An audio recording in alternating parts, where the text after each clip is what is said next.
Hi, this week we're going to be discussing Chapter 18 and 19 in our business law book. Chapter 18 is about the law of administrative agencies.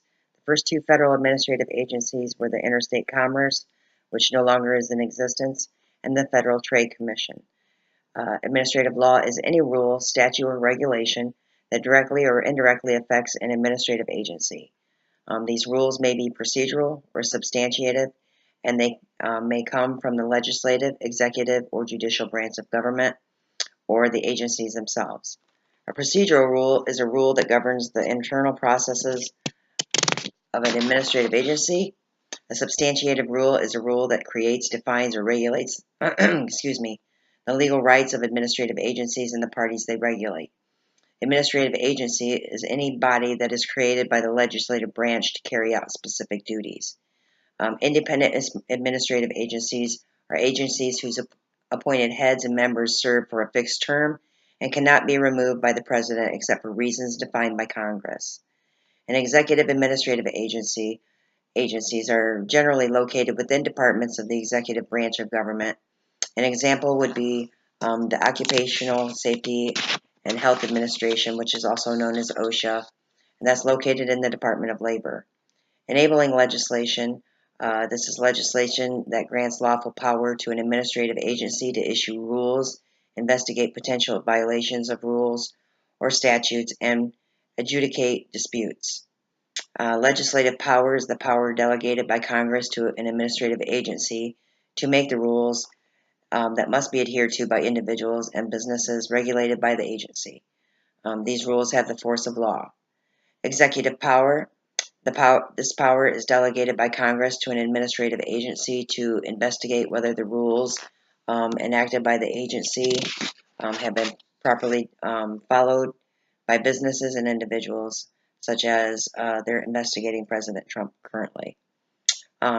Judicial power is the power delegated by Congress to an administrative proceeding and includes the power to issue a complaint, have a hearing held by an administrative law judge, and issue either an initial decision or the heads of an agency.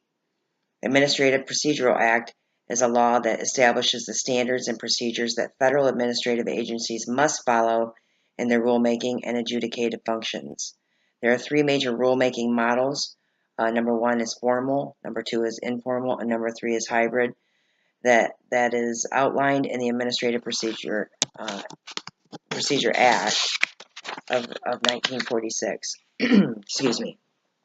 Consent order is an agreement by a business to stop an activity that an administrative agency alleges to be unlawful and to accept the remedy the agency imposes. No admission of guilt is necessary. Administrative law judge is a judge selected on the basis of a merit exam who is assigned to a specific administrative agency. Preponderance of evidence is a legal standard whereby a bare majority, 51%, of the evidence is sufficient to justify a ruling. The APA requires that the commission state factual, legal, and policy basis for its decisions. The power of administrative agencies is limited by the executive branch through number one, the power of the president to appoint the heads of agencies, number two, the power of the Office of Management and Budget, the OMB, to recommend a fiscal year budget for each agency, and number three, presidential executive orders. That was Chapter 18. Chapter 19 deals with employment relationship and immigration laws. There are laws that employers must follow regarding wages and hours an employee can work. One of the most significant aspects of the Fair Labor Standard Act is that it requires that a minimum wage of a specific amount be paid to all employees in covered industries. The FSLA also requires that employees who work more than 40 hours a week be paid no less than one and one half times their regular wage for all of the hours beyond the standard 40 hours per week. In 1935, Congress passed the Federal Unemployment Tax Act, which created a state system that provides unemployment compensations to qualified employees who lose their jobs. Workers' compensation laws provide financial compensation to employees or their dependents when the covered employee of the covered employer is injured on the job. And then on August 5th, 1993, the Family Medical Leave Act, also known as FMLA, went into effect.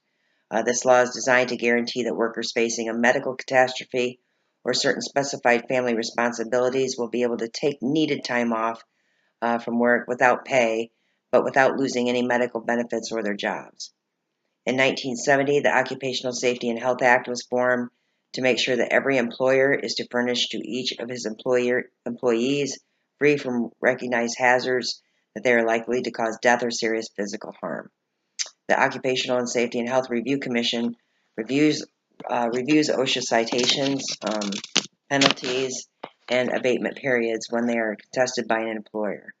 The National Institute for Occupational Health was established under the OSH Act to identify occupational health and safety problems, to develop controls to prevent occupational accidents and diseases, and to disseminate its findings, particularly to OSHA.